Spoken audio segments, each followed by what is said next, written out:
West బెంగాల్లో మమతా బెనర్జీ సరే ఆమె అంగీకరించింది అయిపోయింది, కానీ వెస్ట్ బెంగాల్లో వచ్చిన ఈ మార్పును ఎట్లా అర్థం చేసుకోవాలి? ఇప్పుడు పశ్చిమ బెంగాల్లో 2 కోణాలు. ఇప్పుడు మమతా బెనర్జీ మాఫియాలాగా పాలించడము, అరాచక అవినీతి వ్యవహారము, ఆర్కే కర్రీ ఘటనలు ఇట్లాంటివి చాలా ఉన్నాయి. ఆమె మీద తీవ్రమైన వ్యతిరేకత ఉన్నమాట నిజము.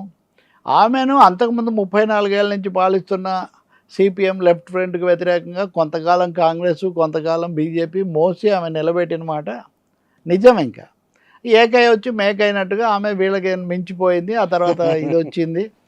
ఇప్పుడు బీజేపీలో ఉన్న ముఖ్యమంత్రి అవుతున్న సువేందు అధికారితో సహా అందరూ మమతా దగ్గర పెరిగిన వాళ్ళే కాబట్టి అందరూ దానిలో ముక్కలే. ఇక్కడ కలిసేది సువేందు అధికారి శారదా స్కామ్లో కూడా నిందితుడు.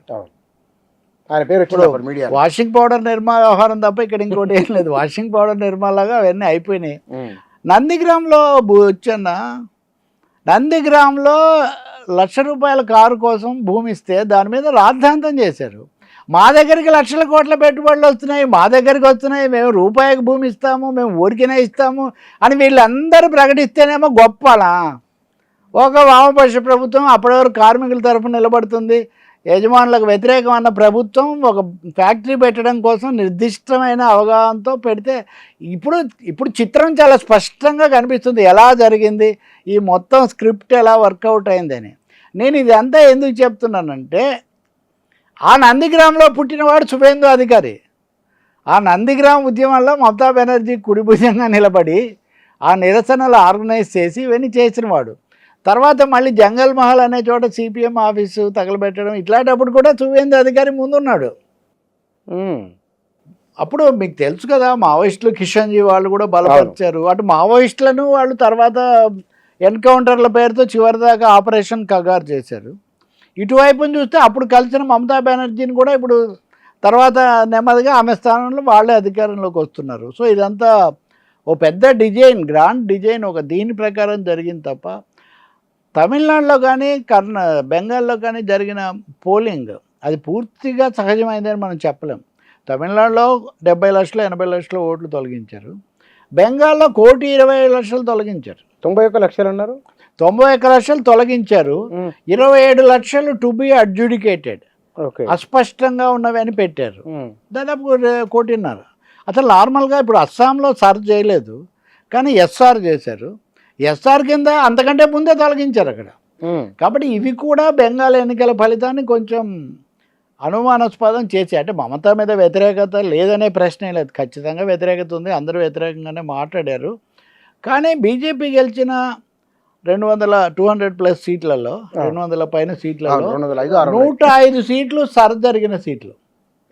సర్ ప్రక్రియ అమలు జరిపి ఓట్లు తీసేసిన 105 స్థానాల్లో బీజేపీ గెలిచింది. ఈ 105లో 88 ఏ రోజు బీజేపీ గెలవలేదు గతంలో. కాబట్టి ఇక్కడ మీకు స్పష్టంగా మెసేజ్ ఈజ్ క్లియర్. రెండు అన్నీ కలిసి పని చేసినాయి. ఇంకా తర్వాత ఎలక్షన్ కమిషను చాలా తమాషా తెలుసా, సర్కు బాధ్యత వహించిన అధికారి ఇప్పుడు సువేందుకు సలహాదారుగా నియమితుడయ్యాడు. ఎవరు చెప్పలేని స్క్రిప్ట్ ఇది. ఆయన అప్పుడు నియమితుడైన ఆయన ఇప్పుడు సలహాదారు. కాబట్టి బుద్ధదేవ్ భట్టాచార్య ప్రాతినిధ్యం వహించిన జాదవ్పూర్ నియోజకవర్గం, ఆయన 87 నుంచి 2011 తనున్నంత వరకు అక్కడ 56,000 ఓట్లు తీశారు ఆయన నియోజకవర్గంలో. 56,000 తీసేశాడు. అలాగే మమతా వాళ్ళు గెలిచిన ఒక సీటు ఉంది బంకూరా, ఆ లోక్సభ సీటు బీజేపీ లేకపోతే తృణమూల్ కాంగ్రెస్ గెలుస్తున్నా ఒక చోట సిపిఎం వాళ్ళు ఆధిక్యత నిలుపుకుంటూ వచ్చారు ఒక అసెంబ్లీ సెగ్మెంట్లో. ఇప్పుడు అక్కడ వాళ్ళు 7,000 ఆధిక్యత వచ్చేది, వాళ్ళు గెలవలేదు కానీ 7,000 వచ్చేది లోక్సభ. అప్పుడు అక్కడ 9,000 వచ్చేది, 8,000 ఓట్లు తీసేశారు. సో చాలా స్పష్టమైన సందేహాలు ఉన్నాయి వీటి మీద. ఎలక్షన్ సుప్రీంకోర్టు అప్పుడు ఏం చెప్పిందంటే, మీరు గెలిచిన వాళ్ళ ఓట్ల తేడా సర్ కింద తీసేసిన వాటికంటే ఎక్కువగా ఉంటే, అంటే తక్కువగా ఉంటే, అంటే సర్ కింద తీసేసి ఉండకపోతే వీళ్ళు గెలిచేవాళ్ళు అనే పరిస్థితి ఉంటే మా దగ్గరికి రండి అని చెప్పింది.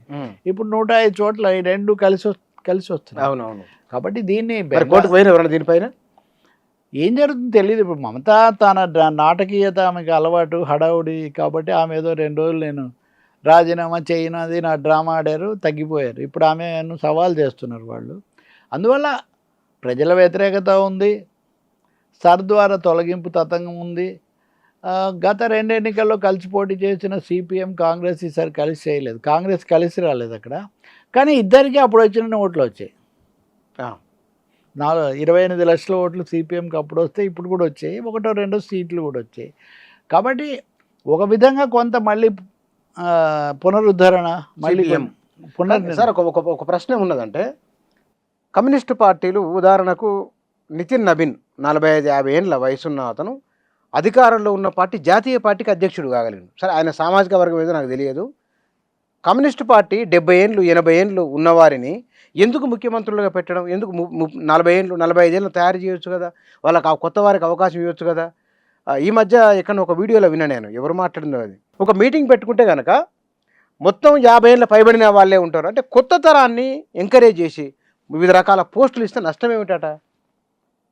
ఇప్పుడు కమ్యూనిస్ట్ పార్టీలు వాళ్ళు చేసుకున్న నిర్మాణ సమీక్షలు వాటన్నిటిలో ఈ విషయాలు అవి ఉంటున్నాయి. ఒకటి నెంబర్ 1. నెంబర్ 2, వీళ్ళని ఆకర్షించడానికి ఇప్పుడు ఆ పార్టీలు పెరిగే దశలో ఉన్నాయా? ఇప్పుడు అందరు చెప్తుంది ఏంటి, ఇప్పుడు ప్రపంచీకరణ, దాడులు, కులము, మతం ఇవన్నీ వాళ్ళ మీద ముప్పేట దాడిపై చేస్తున్నాయి. ముందు దాన్ని తట్టుకొని నిలబడమే ఒక సమస్య. చాలా దేశాల్లో పార్టీలు నిలబడలేదు. ఇండియాలోనే ఇప్పుడు ఉదాహరణ కేరళలో ప్రభుత్వం పోయాక 50 ఏళ్ళ తర్వాత మొదటిసారి ప్రభుత్వం లేదు కమ్యూనిస్టులు కానీ అందరూ అన్నారు. దాన్ని మళ్ళీ మనం డిస్కస్ చేద్దాం. కానీ ఈ 50 ఏళ్ళు 91లో సోవియట్ యూనియన్ పోయిన తర్వాత కూడా ప్రభుత్వాలు ఉన్న ఒకే ఒక దేశం భారతదేశం ఒక్కటే. సో ఈ ఎదురీతలో ఉన్న సమస్యలు అర్థం చేసుకోకుండా చెప్తున్నా, రెండో వైపు చెప్తున్నా, మీరు చెప్పింది సమీక్షల్లో ఉంది అని నేను ముందే చెప్పేశాను కదా. నెంబర్ 1, సార్ సీతారాం యేచూరి కానీ, ప్రకాష్ కరాత్ కానీ, బివి రాఘవులు కానీ, లేకపోతే మాలాంటి వాళ్ళు కానీ, వీళ్ళందరూ ఈ సిద్ధాంతం వైపు వచ్చి బాధ్యతలు నిర్వహించి ఇవన్నీ చేసినప్పుడు వాళ్ళంతా యువతేనండి. ఏదో అందరూ ఒకటే విధంగా వీళ్ళందరూ యువతగా సవాల్ చేశారు. లేకపోతే గాంధీ గారిని వీళ్ళందరినీ సవాల్ చేయకపోతే ఈ కొత్త నాయకులు ఎలా వచ్చారు సార్? కాంగ్రెస్ పార్టీకి వచ్చిన సమస్య వీళ్ళకి రాలేదు. కానీ ఇప్పుడు ఈ ప్రపంచీకరణ తాకిడనండి, ఈ రకరకాల వినియోగ సంస్కృతి, విలాస సంస్కృతి, కుల మతాల ప్రయోగాలు ఇవన్నీ కూడా అయిన తర్వాత వాటికి ఎదురీత చేయడానికి వాళ్ళు ప్రయత్నం చేస్తున్నారు, నిలదొక్కుంటున్నారు. ఇప్పుడు కేరళలో గెలిచారు వరుసగా, అంటే ఖచ్చితంగా యువత లేకుండా వాళ్ళు గెలవలేరు కదా, ఇంకా రావాలి ఖచ్చితంగా. అదే ఎక్కడ సార్ అంటే బీజేపీ అంటారా? బీజేపీకి సంబంధించినంత వరకు ఎవరిని అక్కడ కూర్చోబెట్టినా సంఘ పరివారం నిర్ణయిస్తుంది. బీజేపీకి ఇంతకుముందు అధ్యక్షుడిగా నడ్డా 2 టర్మ్లో 3 టర్మ్. ఎవరన్నా నడ్డా నిజమైన అధినేత అని అనుకున్నారా?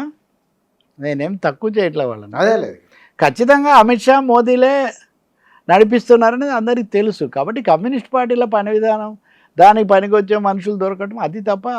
వాళ్ళు ఇప్పుడు బెంగాల్లో యువతే నిలబడి ఇప్పుడు గెలిచిన వాళ్ళు వీళ్ళందరూ వాళ్ళే.